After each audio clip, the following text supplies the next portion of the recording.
Bien. Cette semaine, la paracha, donc, c'est celle de Vayeshev.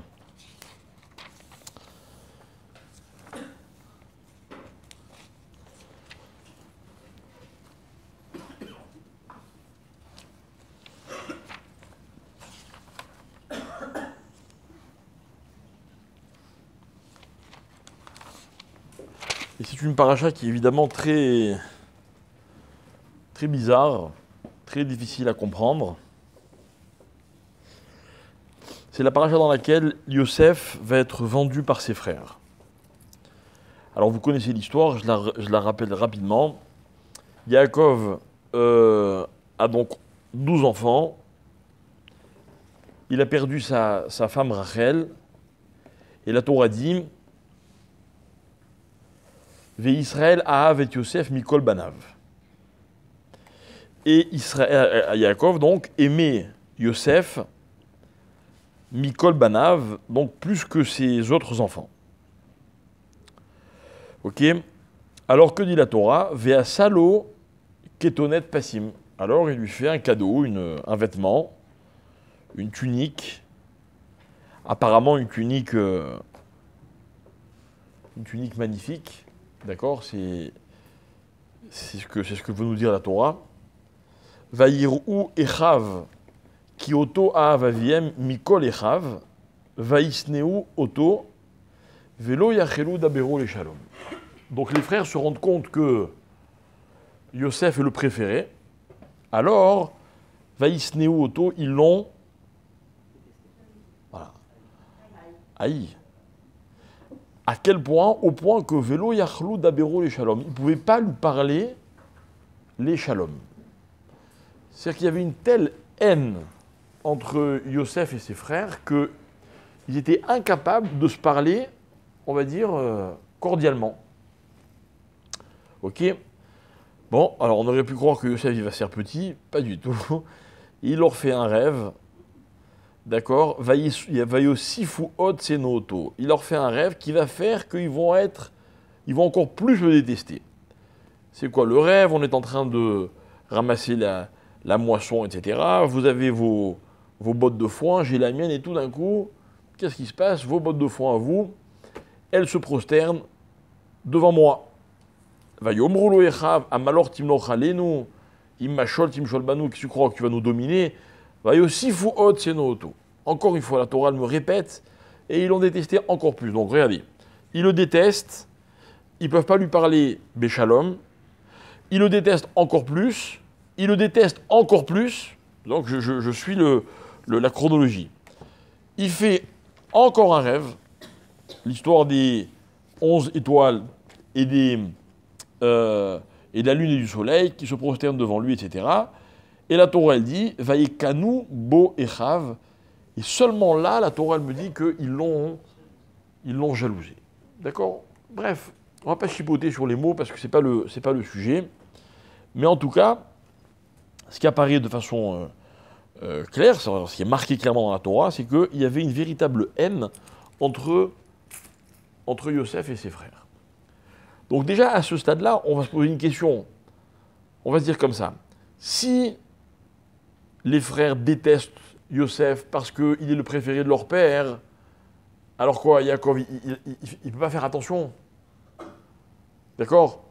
Ok, je veux bien qu'il ait des préférences pour une raison X ou Y, mais quand un père il voit que son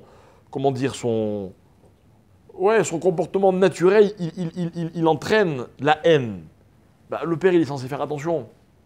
Et le père c'est pas n'importe qui, c'est Yaakov. Il fait pas attention. Yosef, tu vois que tes frères ils te détestent. Qu'est-ce que tu fais? Tu les provoques.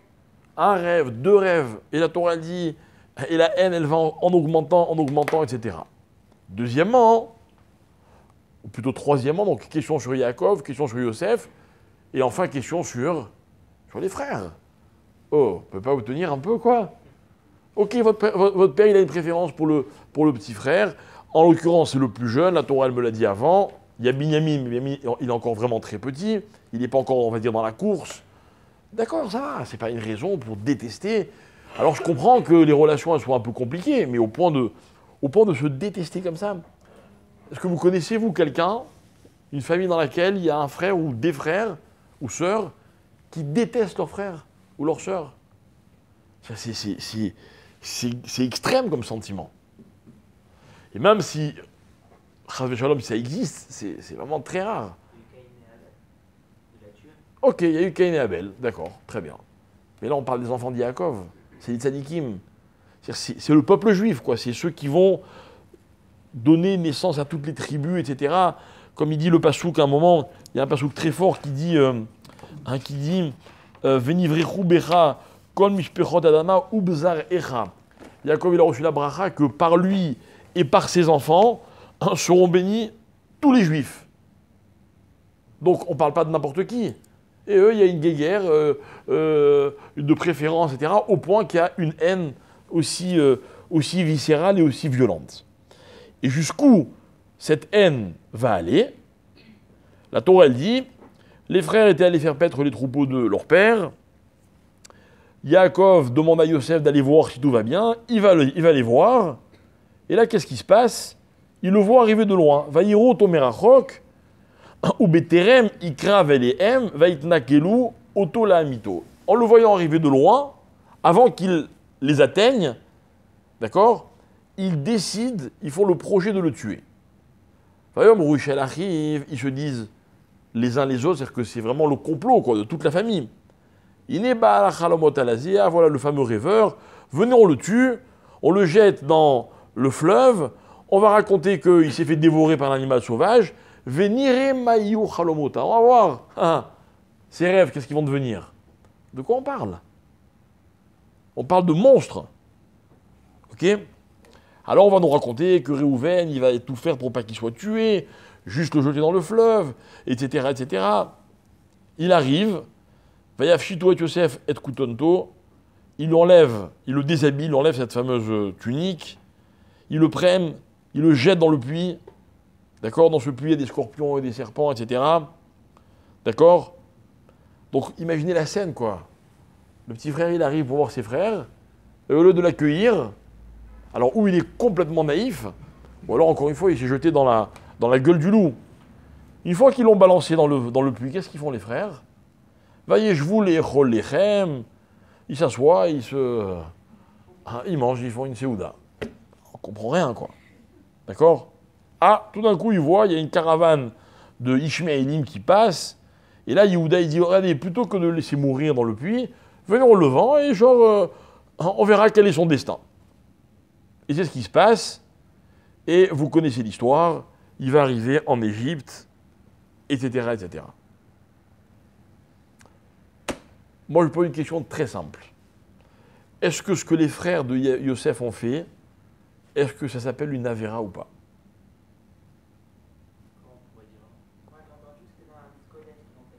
Est-ce que c'est une avéra ou c'est pas une avéra? Avéra, avéra. Avéra ou pas avéra? Non, attendez, je ne vous demande pas de m'expliquer. Dis-moi, avéra ou pas avéra? Qui pense que c'est une avéra? Tribunal? Non, pas si largement. Hein. On est presque moitié-moitié. Hein. Ah, d'accord, et alors? On n'avait pas le droit de faire ça. On n'avait pas le droit de tuer. Est-ce qu'il y a encore le fait qu'il avait posé la Khalélia, c'est une avéra? On pose la question, on y répond. Mais si on pose la question, c'est que c'était oui une avéra. Si on aurait répondu, il n'y avait pas la Torah, chacun il faisait ce qu'il voulait. Il y avait les 7 lois noires qu'on a le droit de tuer. D'abord. Et deuxièmement, ils étaient mécaïem, la Torah. Tous les patriarches et leurs enfants, ils accomplissaient la Torah. C'est sûr qu'ils accomplissaient la Torah. On va dire ça, c'est pas un argument. D'accord? Parce qu'alors, au niveau à eux, ils n'avaient pas reçu la Torah, ils la pratiquaient quand même. Ok? Donc, a priori, l'acte, c'est une avéra. Ok? Ah. Alors, on me dit au fond de la salle, oui, mais ils avaient un but Kodesh. Alors quoi, quand on a un but Kodesh, on peut faire n'importe quoi? On peut faire n'importe quoi. Ah, si c'est une avéra, but Kodesh ou pas but Kodesh, c'est une avéra. J'ai pas le droit de voler pour aller faire le loulav, c'est marqué noir sur blanc dans la Torah. Bravo. D'accord? Mitzvah abba be'avera, c'est une Avera. Est-ce que j'ai le droit de voler de l'argent pour le donner à la Tzedaka? Oui ou non? C'est sûr que non. Je ne sais même pas s'il n'y a pas deux Averot, vous voyez? L'Avera de le voler, l'Avera de donner le à la Tzedaka. Bon bref, c'est un autre sujet. Ok? Donc là, on est vraiment perplexe. Comment les frères de Yosef ont pu faire une telle chose?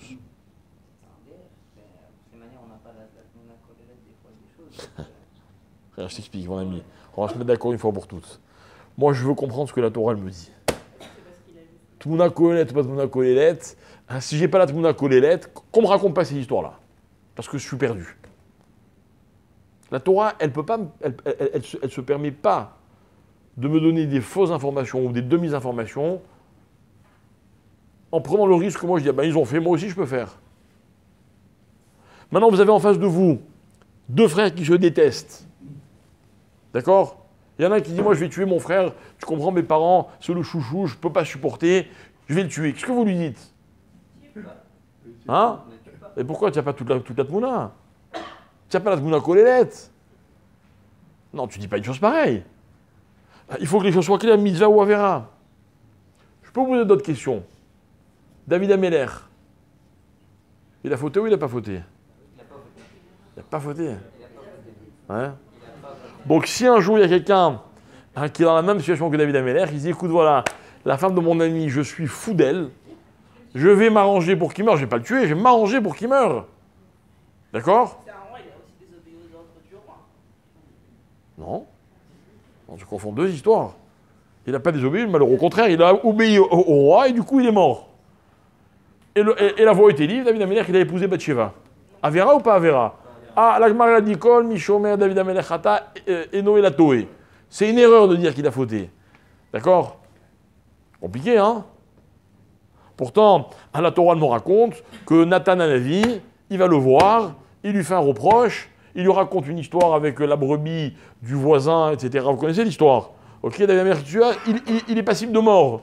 Qu'est-ce qu'il lui dit, Nathan Hanavi? C'est ce que tu as fait. Ah, et David va faire teshuva toute sa vie. Si ce n'est pas une avera, pourquoi il fait teshuva? En fait, ce que je vais vous expliquer, c'est la chose suivante. C'est que on voit plusieurs fois dans la Torah des grands hommes faire des avérotes. Et je vais vous dire quelque chose. On peut passer la nuit à discuter si c'est des avérotes ou si ce n'est pas des avérotes. Ok? Ce qui est certain, c'est que c'est mal. Et on a droit de se demander comment est-il possible que des hommes aussi grands fassent des choses aussi graves. Regardez. Admettons que vous ayez raison, ceux qui m'ont dit non, mais c'était pour le bien qu'il a été vendu. C'est vrai, c'est vrai. Vous savez qu'il y a un texte qui dit quelque chose d'extraordinaire. Il y a un texte qui dit comme ça, dans le Midrash. On dit au nom de Rabbi Yehuda bar Simon. On dit non, mais vous savez pourquoi ils l'ont vendu? Ils l'ont vendu parce qu'il fallait que Yaakov descende en Égypte avec tous ses enfants pour que s'accomplisse la prophétie que Hachem avait dite à Abraham et qu'un jour les bénis Israël sortent d'Égypte et deviennent un peuple. Et Yaakov, il ne serait jamais allé en Égypte si on l'avait demandé gentiment. Alors Rabbi Yehuda bar Simon, il dit c'est comme l'histoire de la vache. Vous connaissez l'histoire de la vache? Un jour, dans un abattoir, on voulait amener la vache vers son destin, votre assiette. D'accord? Et on a tiré la vache pour l'amener chez le shochet, elle n'a rien voulu savoir. Alors il y avait des paysans qui ont dit il faut la taper, il faut la truquer. Il y a un paysan qui arrive qui dit non, j'ai une très bonne idée, vous allez voir. Ça va se passer en douceur. Ils sont allés chercher le veau et ils ont tiré le veau, qui a écouté docilement, il ne savait pas où il allait, vers le shochet. Qu'est-ce qu'elle a fait la vache? Elle a suivi son veau. Elle est arrivée chez le shochet, squeak, on lui a fait la shrita. Ainsi Yaakov Avinu, qui n'aurait jamais accepté de descendre en Égypte, on a envoyé Yosef en Égypte, il n'avait plus le choix. Bien, hein? Heureusement qu'ils l'ont vendu. Qu'est-ce qu'on aurait fait sinon? Hein? Mais Hachem, il s'est arrangé. Mais si c'était pas comme ça, ça serait Mais il s'est arrangé, Hachem. il aurait pu- Alors quoi, c'est bien. Regardez, pourquoi vous allez au bout de l'histoire? Pourquoi vous me dites, quand ils l'ont vendu, c'est pour le bien? Vaïsneu auto. C'est bien Vaïsneu auto? Est-ce que c'est pas lié au rêve du fait qu'ils ont disait beaucoup de mauvaises choses sur ses frères. Et alors pour ça, on a le droit d'être sonné et de le vendre et de risquer sa vie? C'est il y a un temps qu'il m'a envoyé déjà. Non, mais encore une fois, madame, je ne discute pas les faits, que l'enchaînement des faits, on voit qu'il y a un destin incroyable. Je m'arrête sur les agissements des frères. J'ai devant moi les 12 fils de Yaakov, on va dire les 10 fils de Yaakov.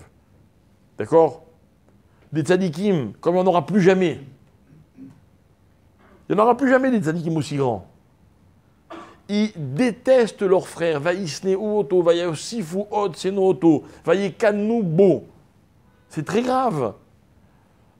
Donnez-moi une réponse à ça. Comment vous expliquez que c'est bien? J'ai entendu qu'ils pensaient que ça allait être Yosef, la continuité du peuple juif.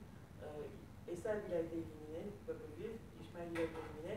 Alors, eux aussi, ils ont peur que ce soit eux-mêmes qu'ils allaient être éliminés. Et alors? Donc, ça allait être Yaakov, Yosef devait prendre la suite et eux être résolus. Et alors? Il avait envie de faire partie du projet divin. Je comprends qu'ils aient envie, mais je vais t'expliquer quelque chose. Tous les assassins de l'histoire avaient envie de quelque chose au moment où ils ont commis un assassinat. Mais je suis sérieux. Ça explique rien. Et surtout pas le Vaïsne Auto. Comment c'est possible? D'ailleurs, regardez. Pas moi qui le dis. Vous allez dans la paracha de Vaïgash. D'accord? La Torah nous dit... Ils savent qu'ils ont fauté là-bas. Au contraire, ils reconnaissent la faute là-bas. Quand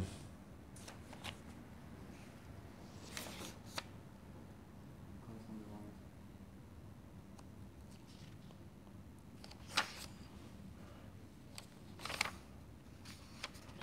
C'est marqué où ce que je veux vous dire?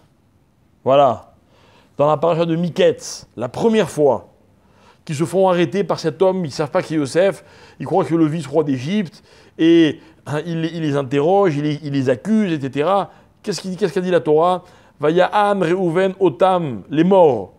Reuven, il s'adresse à ses frères, il leur dit Alo amarti alechem, les morts, al techatu bayeled, velo shematem. Ça nous arrive parce qu'on a vendu notre frère. Vegam damo inenidrash. Maintenant, on doit payer son sang littéralement. D'accord? Ça veut dire quoi? Réouvert le grand frère. Lui, il avoue que c'est une faute. C'est eux qui pensent que c'est une faute. Donc, vous pouvez me donner toutes les explications que vous voulez. L'acte, c'est une faute. D'accord? Comment ces hommes ont-ils pu commettre une faute aussi grave? Mais ce n'est pas la seule fois dans l'histoire. Hein. Il y a pire. C'est quoi la pire? Allez, réfléchissez. Non, une faute comme ça, des gens, on n'aurait jamais imaginé qu'ils fassent une faute aussi grave. Le vaudeur, bravo. Le vaudeur, ils ont reçu la Torah. Ils ont vu Hachem de visu. Ils l'ont entendu dire Anochi Hachem. Il ne s'écoule pas 40 jours et ils vont danser autour d'une idole. Si ce n'était pas écrit, on n'aurait jamais pu y croire. C'est pas possible. C'est pas possible.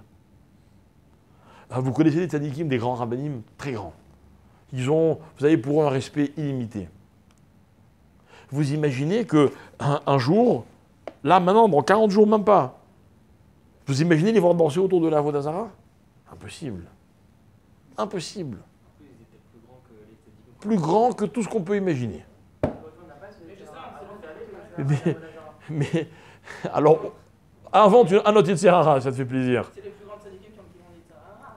C'est-à-dire qu'il faut qu'ils. Alors comment tu expliques que c'est pas du tout les plus grands tzadikim qui font les plus grandes avérotes? Pourtant, on dit que c'est- Attends, elle a brave. attends. Après, c'est le travail d'une vie de combattre ça, mais techniquement, c'est déjà pas sûr que les plus grandes personnes ont plus grand Yitzhara. Attends, Ils auraient dû combattre. une seconde. Tu as déjà commis un crime? Non. D'accord? Quelqu'un ici a déjà commis un crime? Quelqu'un pense ici qu'un jour il peut commettre un crime, chas v'shalom? Je pense que non. Hein? Je pense que non. Pourquoi je pense que non? Je vais vous dire pourquoi. Parce que dans ce domaine, vous êtes comme des tzadikim. C'est un problème qui se pose même pas. C'est impossible que j'arrive à faire ça. D'accord? Impossible. Ah, mais elle a une question. Les plus grands tzadikim ont le plus grand Yetzirara. Il faut que tu comprennes. Quand on dit que les plus grands tzadikim ont les plus grands Yetzirara, on va expliquer dans un instant. Ça ne veut pas dire qu'ils ont les plus grands Yetzirara pour les plus grandes avérotes. C'est-à-dire que pour les toutes petites avérotes, ils ont un Yetzirara qui est beaucoup plus fort que les autres. Mais pas les grandes avérotes. C'est pas possible. Il n'est pas fou, le Yetzirara. Il ne va pas aller voir le Gadol Hador et lui dire hein, tu veux faire un peu d'avodat zarah? Tu veux commettre un adultère? Tu veux braquer une banque? Il ne va pas lui dire ça, le Yetzirara. Il va attaquer le tzaddik sur des toutes petites choses avec beaucoup plus de force que quand il va s'agir de vous ou moi.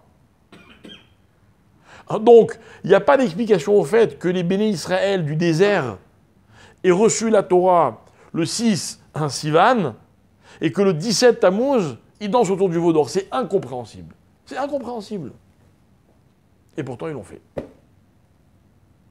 Ils l'ont fait. Et il y a plein d'exemples. Plein d'exemples. Même Moshe Rabbeinu, le plus grand tzaddik de tous les temps, il a commis une faute.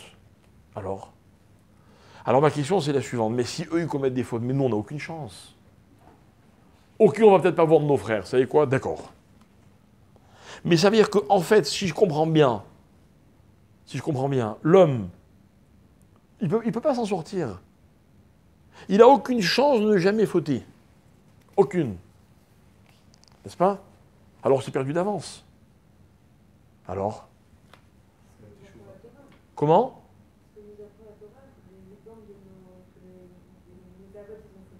Oui.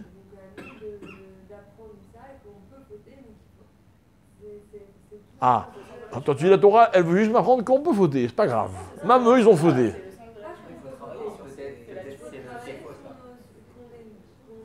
Mais vous n'avez pas compris ma question, elle est après ce que vous dites. Toi, tu me dis, regarde, même eux, ils ont fauté, donc il faut se travailler. Mais moi, je te réponds, mais si eux, ils n'ont pas réussi à pas fauter, à quoi ça sert que je travaille? Justement, c'est peut-être ça le Minyan, c'est le travail, mais pas peut-être d'arriver à ne pas fauter. Ah, encore mieux. Genre, tu fautes, c'est pas grave, l'essentiel, c'est que tu aies fait des efforts. Mais c'est pas possible. Hein, vous me répondez pas à ma question. Moi, j'ai besoin de chizouk, j'ai pas besoin que vous m'enfonciez encore plus. J'ai besoin que vous me disiez, non, regarde, si tu fais un vrai effort, tu feras pas de faute. Et moi, je vous demande, mais c'est pas vrai, il y en a des beaucoup plus forts que moi qui ont essayé, qui n'ont pas réussi. Non, la faute doit nous aider à monter. Alors, faute. Non, la faute involontaire, on ne fait pas exprès. Faut être sérieux. Mais là, ils ont fait exprès. Là, ils ont fait exprès. Le veau d'or, ils ont fait exprès, je suis désolé.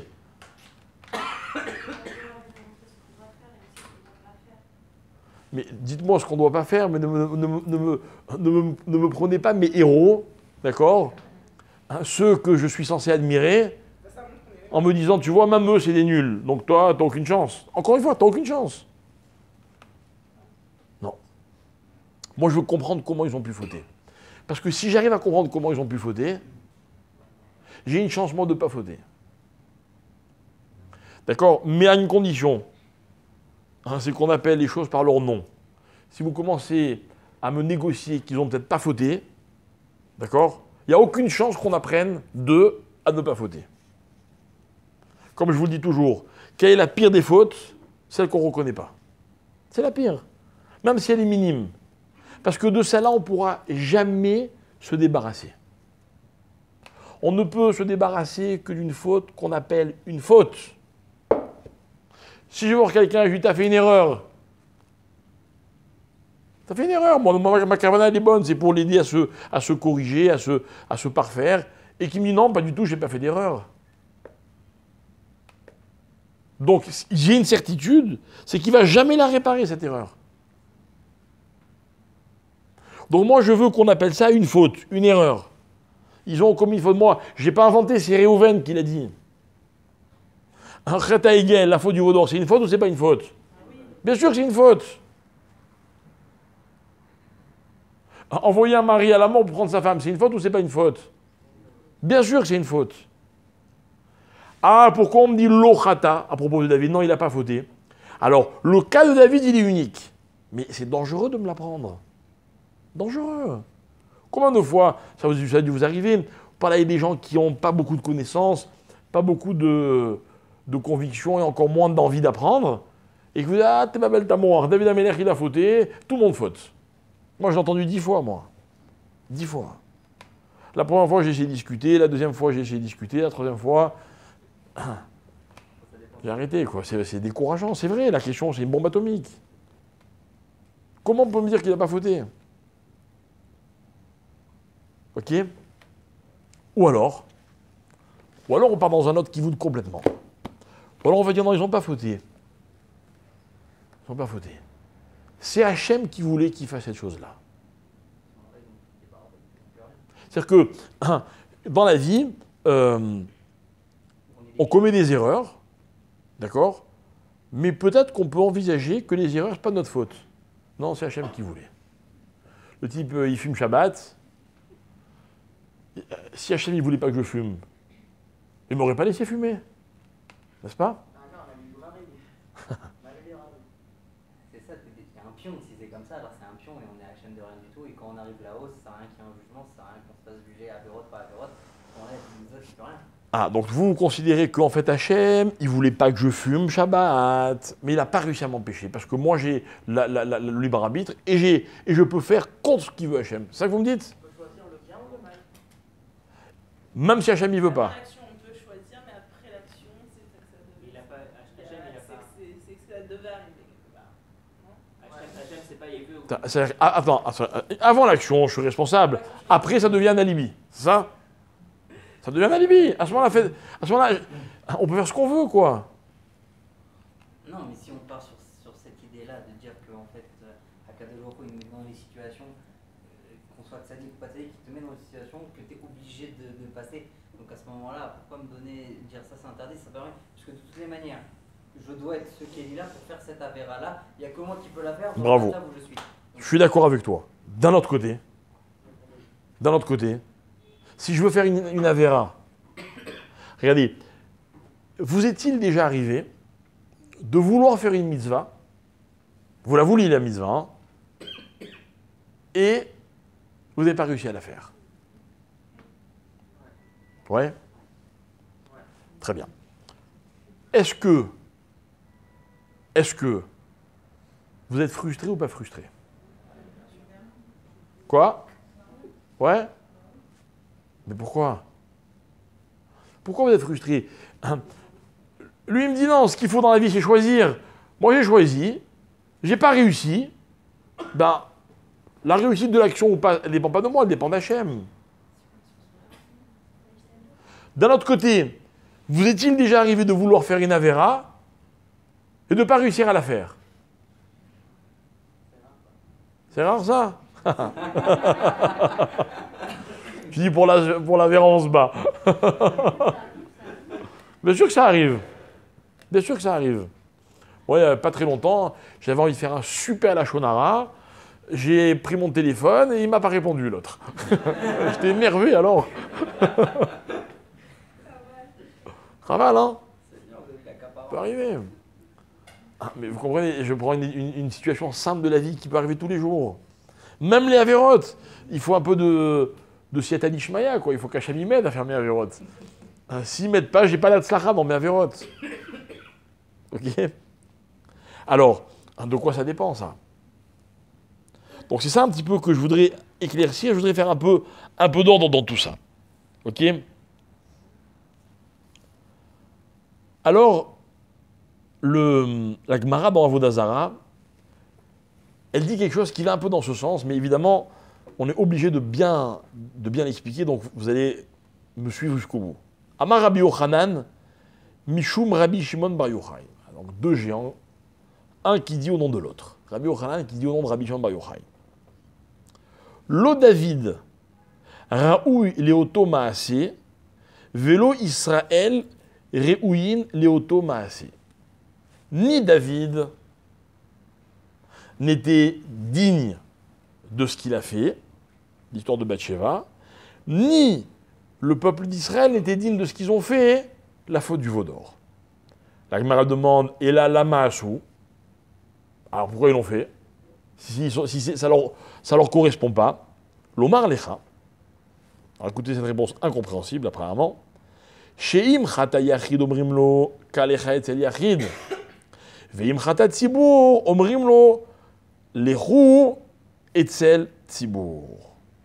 Parce que, c'est un peu ce que quelqu'un a voulu dire tout à l'heure, que grâce à ces deux histoires, David Améler et le veau d'or, grâce à ça, si un individu il commet une avéra, on lui dit t'inquiète pas. Même David, il a fauté. Et si, imaginons qu'une communauté, le peuple, fasse une avéra, on va lui dire t'inquiète pas.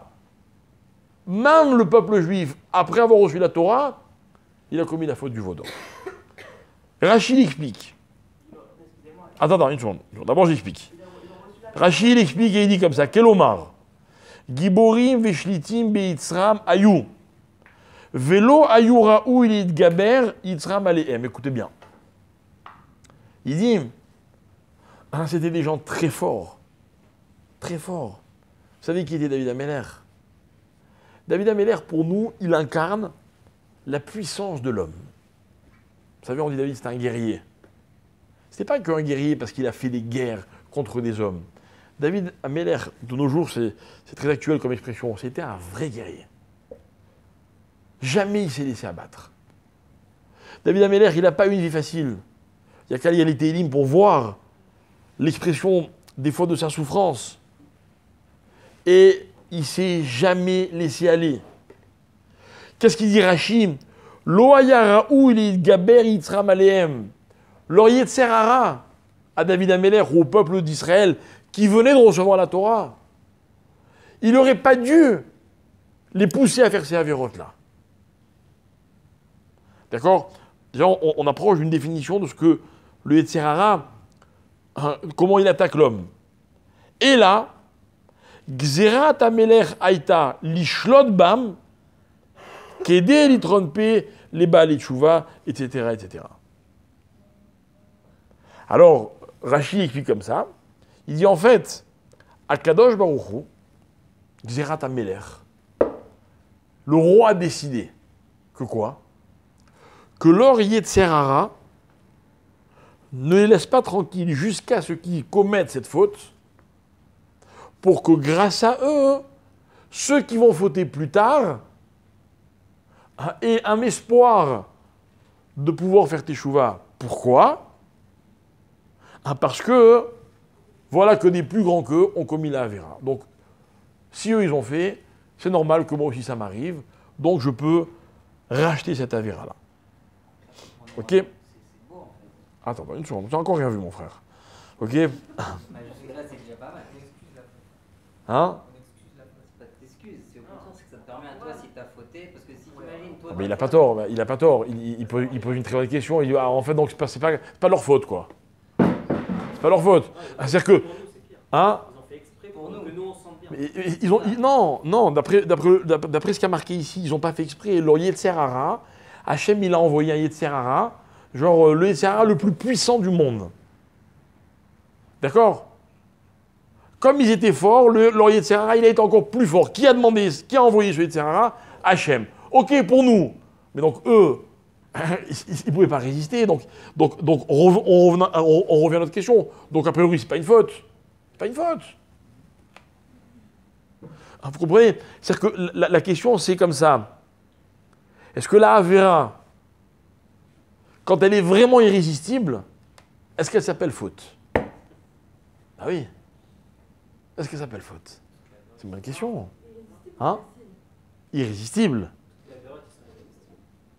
Ah ben non. Non, toi tu es un sadique, tu ne connais pas les avérotes. Mais moi je les connais, elles ne sont pas toutes irrésistibles. Il y en a plein sur lesquelles on peut résister. Contre lesquelles on peut résister. Mais il y en a, elles sont irrésistibles. Donc on dirait que ce que veut dire Rachid. Alors on va voir. On va rajouter un petit quelque chose. Il y avait un rave qui s'appelait le Rav Yecheskel Levinstein. C'était le mashgiach de Poniovitch à l'époque, à la grande époque de Poniovitch. Et un jour, il a expliqué quelque chose. Il a dit, vous savez, pour qu'un homme puisse commettre quelque chose. D'accord, vous voulez faire une mitzvah ou une avéra. Il y a comme s'il y avait 3 étapes. La première étape, c'est d'avoir envie de la faire. La deuxième étape, c'est de décider de la faire.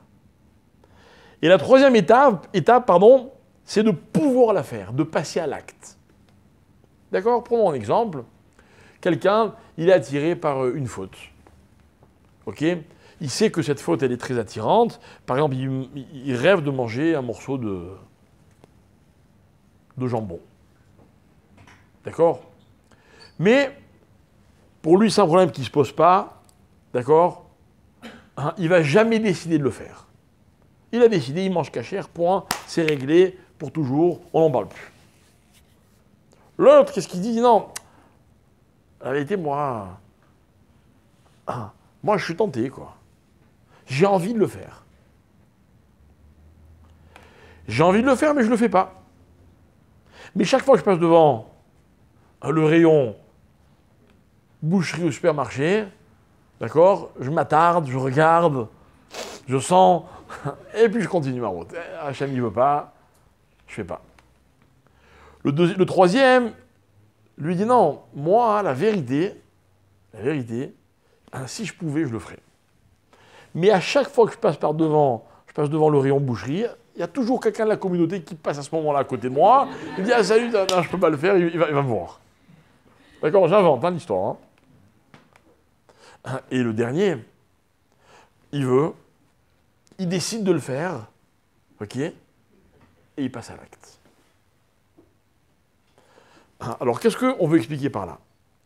On veut expliquer que, vous m'avez posé une question, vous m'avez dit, ah mais le libre arbitre. Mais le libre arbitre, c'est à quel moment qu'il apparaît? Est-ce que c'est au moment de l'envie? Ou alors est-ce que c'est au moment de la décision? Ou alors est-ce que c'est qu'au moment de l'action? Venons, on imagine les 3 cas possibles. D'accord? Il y en a un, il avait envie, il avait décidé, et il n'a pas réussi. C'est un tzaddik ou c'est un rachat? C'est-à-dire, est-ce qu'il a bien choisi ou est-ce qu'il n'a pas bien choisi? Ah non, parce qu'il n'a pas pu la faire. C'est pas lui qui a choisi. Il a quand même choisi de ne pas la faire. Non, il n'a pas pu la faire. Passons au deuxième. Il avait envie, il passe tous les jours devant le rayon, mais il n'arrive pas à décider. Et il dit, bon, on verra demain. Il y a plein d'affaires dont on dit, on verra demain. Aujourd'hui, c'est pas possible, c'est compliqué, etc. On verra demain. Tzaddik ou pas tzaddik? Tzaddik. Ça veut dire, bon, il résiste. Mais est-ce qu'il est complètement libre ou il n'est pas complètement libre? Regardez, voilà la question, c'est comme ça qu'il faut la poser.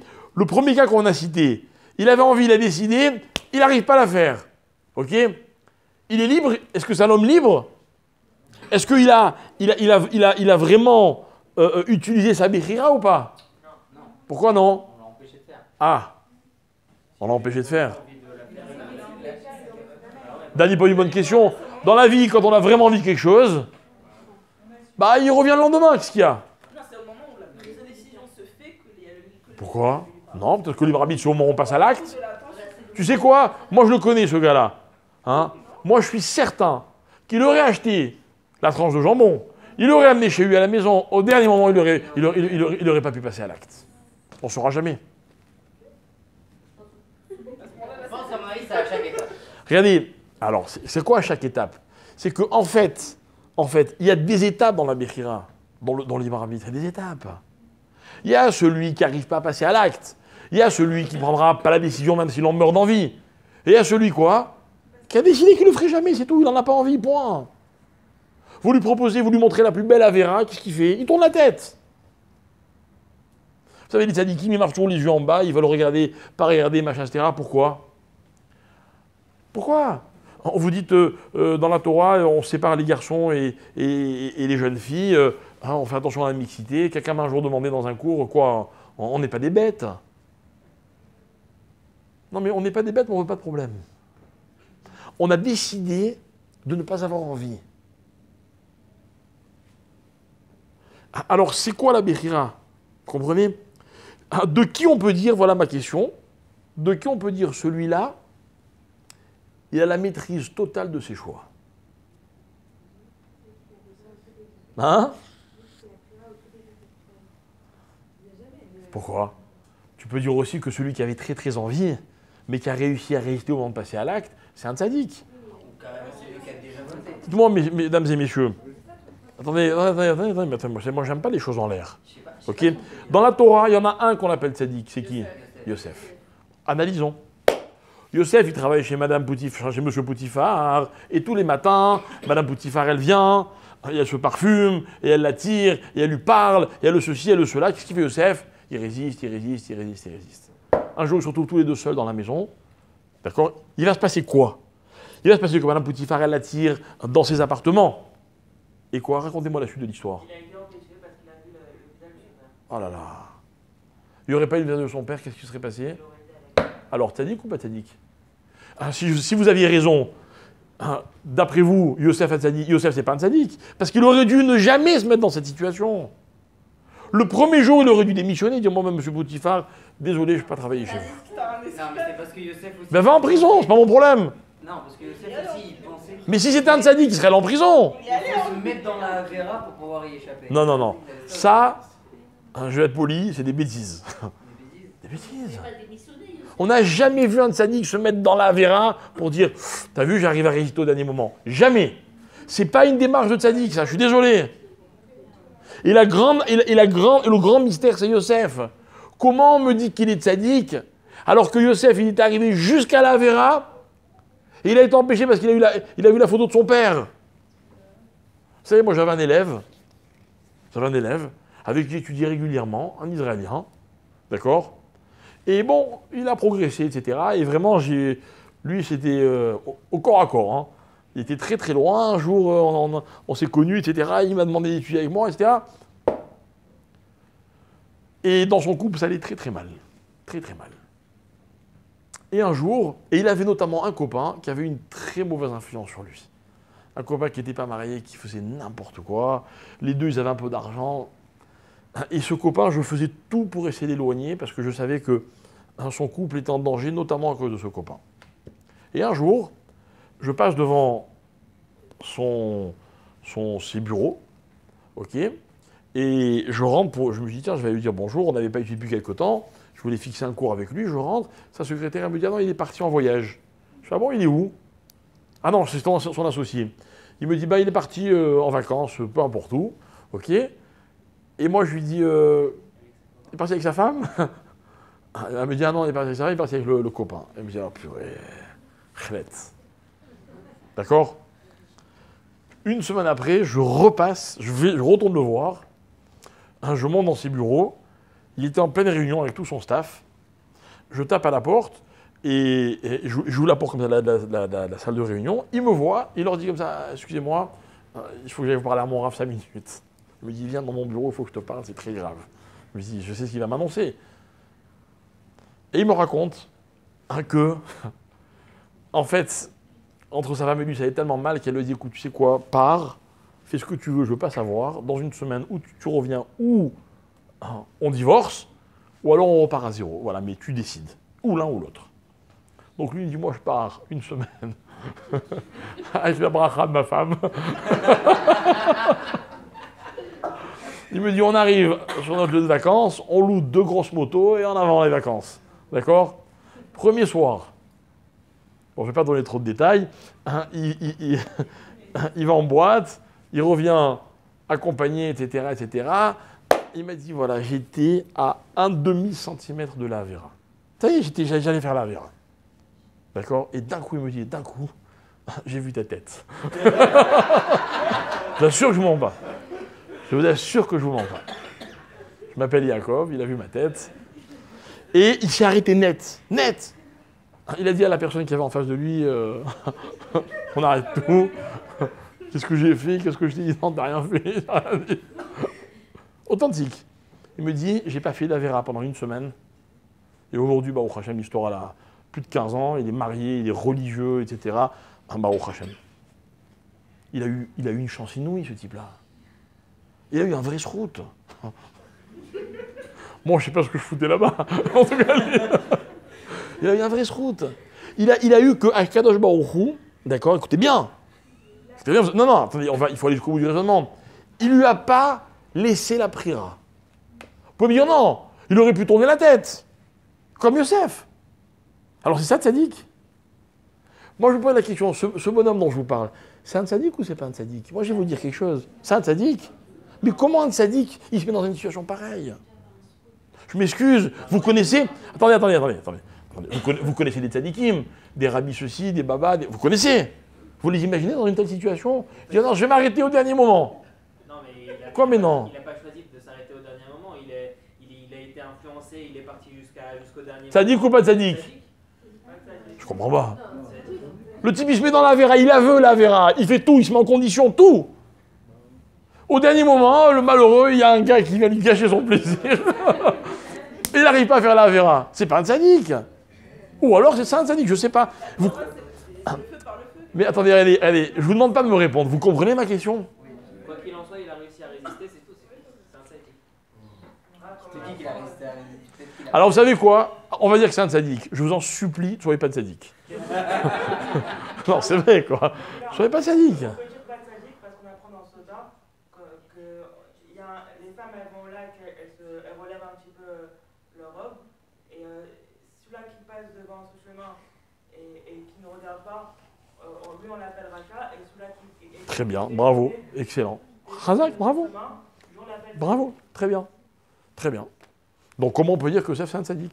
Ah bah alors je peux changer juste ce que j'ai dit. Jusqu'au dernier moment, c'est un rachat. Ouais. Et quand il arrive à résister, parce qu'il s'est trouvé qu'il n'a pas pu faire la chose. Hop, il est devenu tzaddik. Il s'est mis en condition, tout le temps qu'il s'est mis, il s'est mis en condition et tout ça pour faire la vera, donc c'est vraiment un rachat. Tu as Et raison. quand il a réussi à résister, Tu as raison, mais il n'y aurait pas eu l'image du père, il aurait fauté. Justement, vous savez pas. C'est pas moi qui le dis, c'est marqué dans tous les sfarim.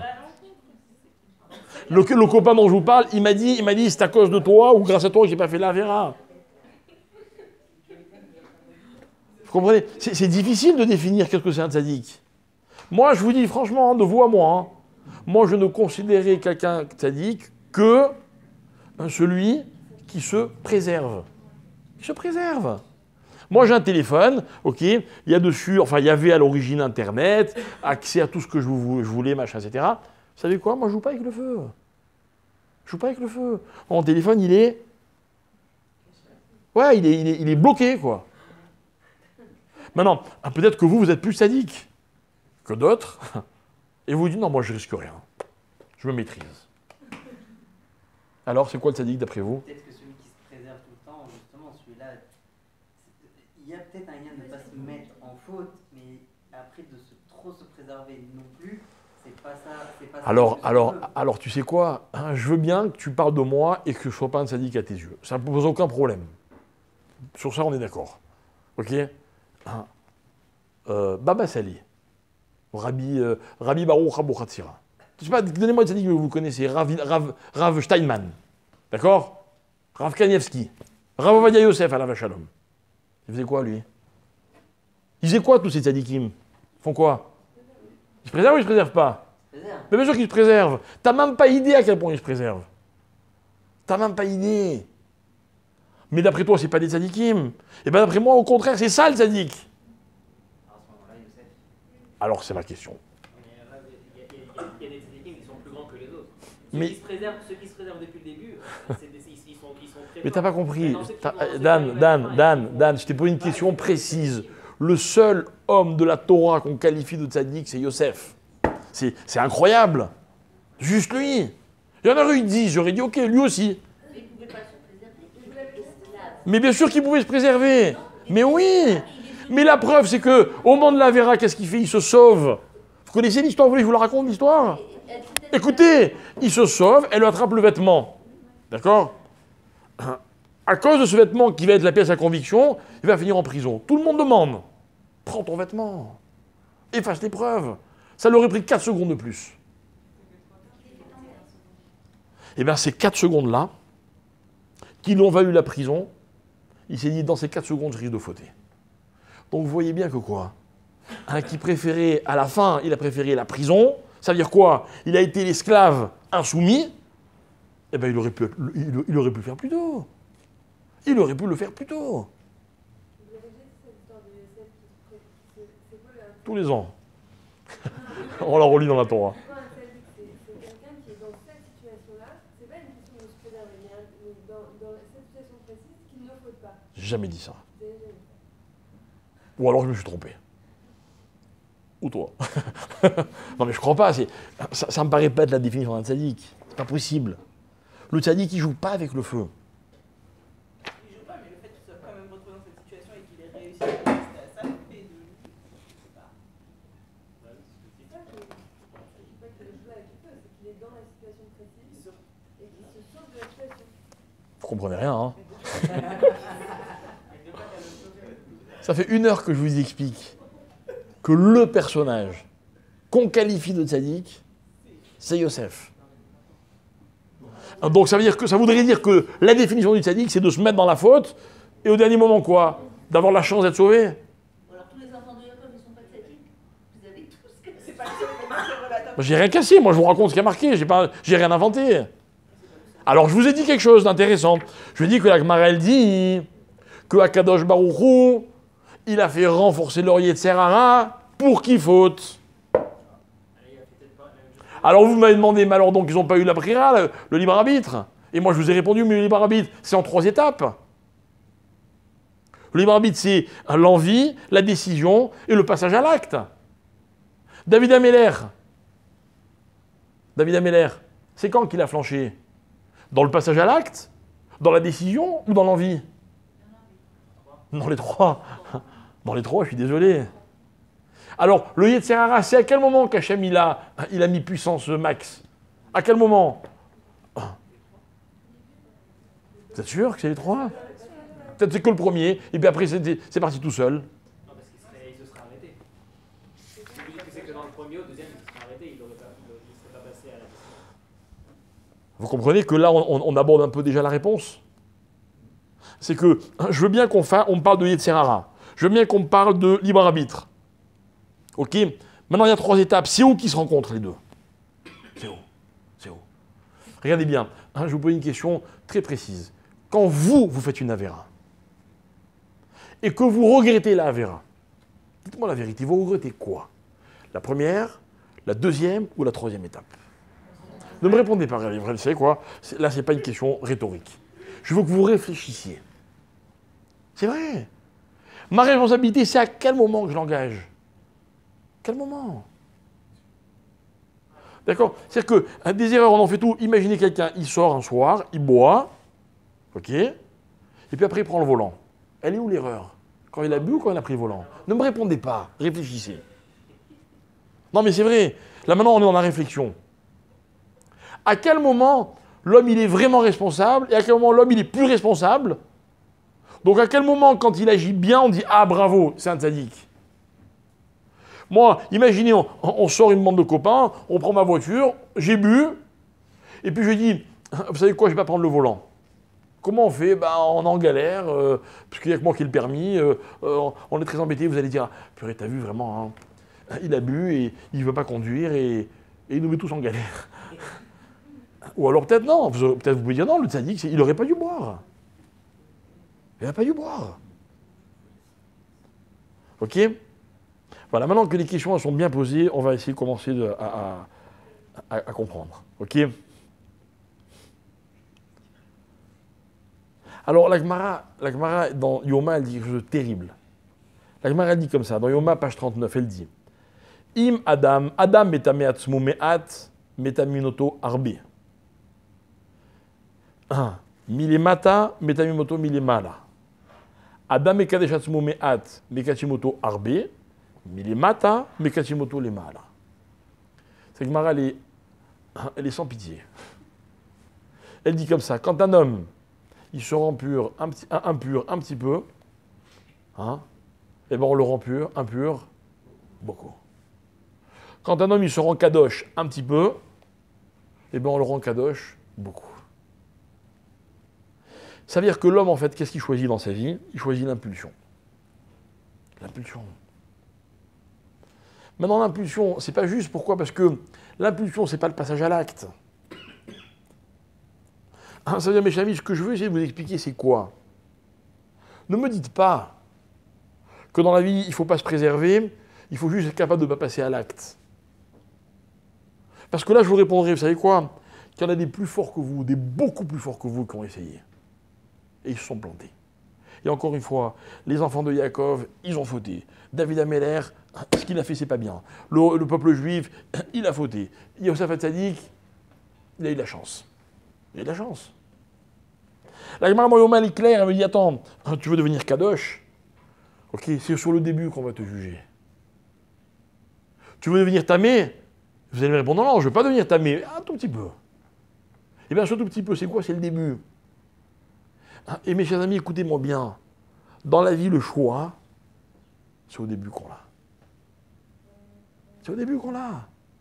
Parce que quand on commence quelque chose, après, le problème, c'est quoi? C'est qu'on s'enlève la possibilité de choisir. On s'enlève. Tout à l'heure, je vous ai dit, la Avera, il arrive qu'elle soit irrésistible. Irrésistible. Vous savez, dans la Torah, on est contre la mixité. On est contre, il n'y a pas d'ambiguïté. Vous allez dans certaines fêtes, ok, il y a des fêtes dans lesquelles les femmes et les hommes sont assis ensemble, mais on ne danse pas ensemble. Il y a des fêtes dans lesquelles les femmes et les hommes ne sont pas assis ensemble. Puis il y a des fêtes dans lesquelles il y a une salle pour les hommes, une salle pour les femmes. Ça existe. Ouais. Maintenant, on va dire, c'est trop, c'est pas assez, c'est pas la peine, c'est ceci. Je vais vous dire quelque chose. Moi, je ne juge personne, vraiment. Chacun, il fait ce qu'il veut. Mais l'intelligence, c'est quoi? C'est de savoir qu'il y a des moments dans la vie dans lesquels on a le choix. Il y a des moments dans la vie dans lesquels on n'a plus le choix. On aurait voulu avoir le choix, mais on ne l'a plus. Vous savez, aujourd'hui, c'est un thème qui est très à la mode. On nous parle, par exemple, de ces... Vous connaissez le profil du pervers narcissique? C'est quoi le pervers narcissique? C'est quoi? C'est celui qui a une emprise sur l'autre, ok, et qui l'empêche d'être autonome pour se sortir de cette situation. C'est tout ce qu'il fait.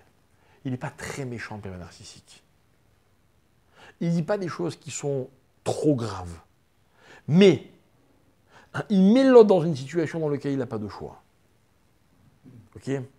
Moi, je vais vous dire quelque chose. Bon, depuis que j'ai entendu parler de cette histoire de pervers narcissique, je me suis toujours dit une chose. Je me suis dit, si je devais statuer sur le Yetzer Hara, je dirais que le Yetzer Hara, c'est un pervers narcissique. Ouais. Il est sympa, le Yetzer Hara, il n'est pas très méchant. Le Yetzer Hara, vous voyez, un coup il est violent, un coup il est gentil. Le Yetzer Hara, il me dit des choses, mais elle me bloque. Mais en réalité, le problème, c'est quoi? C'est que le Yetzer Hara, il faut que je sorte de son emprise. Parce que le jour où j'essaie de me battre contre lui, il a une telle emprise sur moi. Il a une telle influence que j'ai toutes les chances de ne pas réussir à lui échapper. Et ce qu'il faut savoir, c'est qu'il n'y a que quand on est averti et qu'on le sait, qu'on a vraiment des chances de s'en sortir. Et que, mes chers amis, la définition du tzaddik, c'est celui qui, au moment, vous voyez, dans le processus de la faute, par exemple, il connaît le moment précis dans lequel il a complètement le choix. Complètement. Vous savez, la quasi-totalité des gens que je connais qui font des avérotes, au fond, ils ne veulent pas faire des avérotes. Mais il y a un moment où ils n'arrivent plus à résister à l'avéra. Alors je vous pose une question, ça vous arrive une fois, Ça vous arrive 2 fois, ça vous arrive 10 fois, ça vous arrive 100 fois, 1000 fois, 10 000 fois. Vous ne comprenez pas. Vous ne comprenez pas. On ne comprend pas. On ne comprend pas que le seul moyen d'échapper, c'est d'avoir un temps de prévoyance. L'homme, il ne se connaît pas assez pour savoir qu'il y a de rares moments dans sa vie dans lesquels il a complètement le choix. Alors moi, j'adore, parce que la question de la Bechira, tout le monde dit que c'est une question qui est insoluble. Il n'y a pas de réponse. C'est vrai, c'est une question très complexe. Très complexe. Mais en réalité, moi, je ne vois pas ça comme une question. La Bechira, le libre arbitre pour moi, ce n'est pas une question. C'est moi qui choisis, c'est Dieu qui choisit. C'est nul comme question. La Bechira, c'est moi. C'est mon fonctionnement.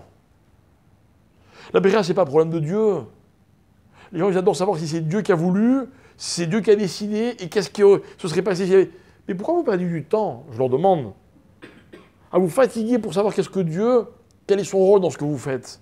Et si vous exploitiez votre temps pour vous poser la question de savoir quel est votre rôle dans le processus de vos actions. Et pour ça, j'ai une seule question, une seule. Dans le processus d'une action, mitzvah ou avera, quel est le moment dans lequel j'ai le plus de choix? C'est-à-dire, j'ai complètement le choix. C'est pas quand je passe à l'action, c'est pas quand je décide de la faire, c'est quand je décide si j'ai envie ou si j'ai pas envie. Vous voyez, je vais en sens inverse de tout ce que vous diront les autres civilisations. Oh, l'envie, c'est naturel. Chez nous, non. C'est l'envie qu'on doit réfréner. C'est l'envie qu'on doit maîtriser. L'envie. Pas décider de ne pas avoir envie. Et si, mon ami. Et si. Parce que tu dois décider de te mettre dans une situation qui va te préserver des envies que tu n'as pas envie d'avoir. Ou alors, tu as envie d'avoir envie. Mais au moins, sois honnête, dis-le. Dis-le. Imaginez un homme, il aime les femmes. Le seul moyen de se guérir, ou de gérer ce problème, c'est de se l'avouer. Moi, je connais plein d'hommes qui vous disent non, j'ai aucun etc. Moi, je suis très fort. Il y a un jour un monsieur qui est allé voir le Rav Shach à la Vache à l'homme, c'était le gadol de la génération précédente. Il lui a dit, dites-moi, pourquoi vous ne serrez pas la main aux femmes? Ah, je sais pourquoi. Vous avez peur d'être tenté, hein? Eh bien, moi, je ne suis pas tenté. Eh bien, moi, je suis plus fort que vous. Parce que moi, je donne la main à une femme, ça ne me fait rien du tout. Mytho? Dans sa vie, il a serré la main à 500 000 femmes, ça ne lui a rien fait. Non. Raphaël qui lui a dit, la différence qu'il y a entre toi et moi, c'est quoi? Toi, tu ne sens pas ce que ça te fait. Mais un jour, quand tu te retrouves dans une situation à laquelle tu croyais ne jamais arriver, rappelle-toi d'une chose. C'est que c'est là que ça a commencé. C'est tout. C'est là que tu avais la prière. C'est là que tu avais vraiment le choix. Et pourquoi je vous dis tout ça? Je vous dis tout ça parce que il est clair que ce que les avotes ont fait dans les situations qu'on a décrites, ce sont des avérotes. C'est vrai. C'est vrai. Et la Gemara, elle vient et me dit non, Hachem, il a voulu que, alors il a renforcé leur Yetzerara. Je vais vous dire quelque chose, mes amis, que vous compreniez bien. À quel moment Hachem il est intervenu pour que la Vera ait lieu? Elle est intervenue à toutes les étapes. Mais ça a commencé au début du début. Regardez, je vous lis la paracha. La Torah, elle est magnifique. Tout est écrit, mais de façon tellement claire, il faut juste lire correctement. Voici l'histoire de la descendance de Yaakov. Yosef a 17 ans. Moi, je suis le frère. Et moi, je ne suis pas la descendance. C'est la Torah, elle les met en porte-à-faux. Elle les met en porte-à-faux. Et attention, elle me dit, c'était le plus jeune. Il était plus jeune que les enfants de Bila, que les enfants de Zilpa. Il cafetait, il rapportait. Et après, elle me dit, en plus, malgré ça, Yaakov, il préférait Yosef que tous les frères. On leur a laissé le choix. Vous auriez dû me dire tout à l'heure, d'ailleurs, vous me l'avez dit, vous, madame, mais quand je vous ai demandé, mais comment se fait-il qu'ils haïssaient leurs frères? Je vais vous expliquer. C'est au début qu'ils ont perdu le contrôle de la situation. Au début, hein, quand on leur a montré, soi-disant, que c'est comme ça que les choses devaient se passer, ils ont dit, mais hein, moi, j'aurais pas voulu que ça se passe comme ça. On leur enlève le choix. Alors après, il y a des super explications. Sans ça, Yosef n'aurait jamais été vice-roi. Et sans ça, le peuple juif ne serait jamais né en Égypte. On peut y aller toute la nuit, encore une fois. Mais moi, c'est pas ça que j'ai choisi de vous expliquer. Je n'ai pas choisi de faire un cours pour expliquer comment, quelles étaient les conséquences, c'était bien, c'était mal. J'ai posé la question tout à l'heure. Je retire ma question. Je retire ma question. Ma question, elle était juste là pour vous, pour attirer votre attention sur le fait que dans une Avera, il y a 4 choses à savoir. La première, c'est qu'il est mal. La deuxième, c'est qu'il faut une intention, enfin, il faut une envie. La troisième, c'est qu'il faut une décision. Et la quatrième, c'est qu'il faut un acte. Et que quand un homme, on lui dit c'est mal, et qu'il dit alors si c'est mal, je me sépare tout de suite. C'est le seul moment où il a le choix complètement, et c'est là qu'il peut se maîtriser à 100%. Tout le reste, c'est du danger. Des fois ça passe, des fois ça casse. C'est tout. J'achète un téléphone, il n'est pas filtré, mais je ne suis pas un sauvage. Je n'ai pas de problème psychologique, moi. Je sais me maîtriser. D'accord. D'accord. Mais si un jour, tu ouvres une page sur un site d'information, rien de méchant, mais juste là, il y a une image qui prête à confusion, etc., et puis tu vas peut-être un peu plus loin, tu ne vas pas me pleurer. Même si c'est le plus fort du monde.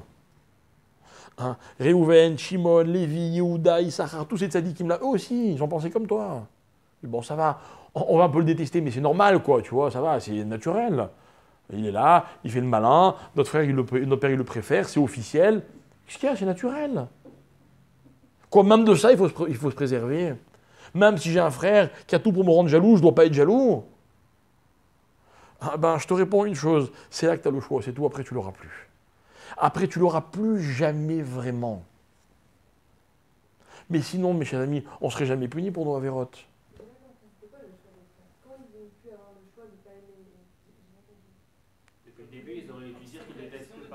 Merci. Depuis le début de l'histoire, ils auraient dû dire, nous, ça ne nous regarde pas, on va tout faire pour ne pas le détester.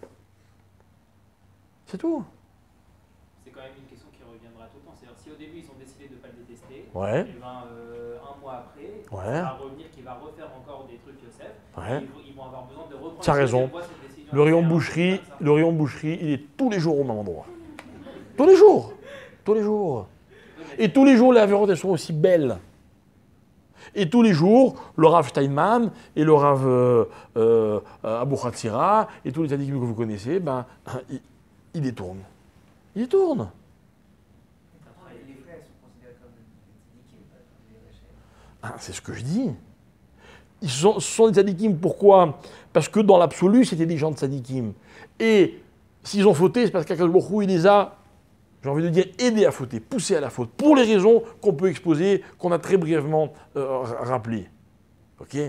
Mais justement, même le tzaddik, si ce n'est pas au début qu'il décide de se maîtriser, parce que c'est là qu'il a la maîtrise, il viendra un moment où ce sera trop tard. Et même lui, il ne pourra plus rien, cela.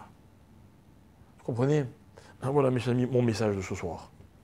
Mon message de ce soir, c'est que dans la Avera, si je résume, finalement, il n'y a que 2 phases. Il y a la phase dans laquelle j'ai la maîtrise, et celle dans laquelle j'ai plus la maîtrise. À vous de jouer avec les pourcentages. Parce qu'entre 100 et 0, il y a de la marge. Mais moi, si je n'ai pas 100%... Vous savez, moi, quand je monte en voiture, j'ai horreur d'être avec quelqu'un qui conduit à ma place. C'est comme ça. Je ne sais pas que forcément je conduis mieux que lui, mais comme tous les hommes du monde, enfin les êtres humains, j'aime maîtriser. Quand je monte dans un avion, je fais semblant de ne pas y penser. C'est vrai ou pas? Quand on vous dit que selon toutes les études, la totalité des accidents d'avion sont dus à des erreurs humaines. C'est vrai, vous les voyez quand l'avion atterrit, les équipes qui viennent, les équipes de maintenance, avec leur lampe de poche, ils vérifient le réacteur. Vous croyez qu'ils vérifient toutes les vis? Il suffit d'une vis, une seule. C'est la vérité. C'est la vérité. Je connais des gens qui ne prennent pas l'avion. Non, j'en connais pas beaucoup. Mais je connais par exemple plusieurs couples qu'ils prennent jamais l'avion ensemble. Histoire qu'il en reste un pour les enfants, vous voyez. Mais je suis sérieux. Je suis les gens qui font ça, moi. Non mais vous comprenez à quoi ils pensent quand ils montent dans l'avion, quoi. Ils font pas des images, ces gens-là. Si, ils ont les mounas. Mais pourquoi se mettre en danger? Pourquoi se mettre en danger? Dis-moi, le mec qui fait la pub pour Red Bull, hein, il a la Mouna ou pas, lui? C'est vrai, ils font des choses incroyables. Incroyables. Eh ben, s'il a la Mouna, il n'y a pas de problème. T'as déjà fait du saut élastique? Non, moi non plus. Et je suis pas prêt d'en faire. Pas prêt d'en faire. Pourtant, j'ai la Mouna, hein, mais bon. Comment? Aimer maîtriser? J'ai envie de dire, c'est un instinct de conservation. Mais toujours est-il que quand on parle maintenant de choses hein, comme le mitzvah ou la vera, c'est pareil. C'est pareil. Jusqu'où l'homme, il avoue hein, qu'il maîtrise et qu'il ne maîtrise plus. Tout le problème, il est là. Et moi, je vais vous dire quelque chose. 100% des avérotes que vous avez faites dans votre vie, ok, vous auriez pu les éviter si, à l'origine, vous aviez réglé le problème. Mais comme on a donc joué avec le feu, comme la vera elle est tellement belle qu'on se dit, on va pas la faire, on va juste la kiffer. On a déjà un pied dedans. C'est vrai. On a déjà un pied dedans. Par exemple, c'est vrai, ça vous est sûrement arrivé de décider de ne plus faire de la shonara. La première fois que vous avez recommencé après cette décision, comment ça s'est passé? Vous avez dit, bon, je vais juste écouter. Je ne vais pas tout dire. Et puis, à un moment, on perd la maîtrise. D'accord? Ce que je voulais comprendre comme leçon, c'est ça. C'est que le fait que la Gemara, elle m'explique que c'est Akadosh Baruch Hu qui a renforcé leur Yetzer Hara.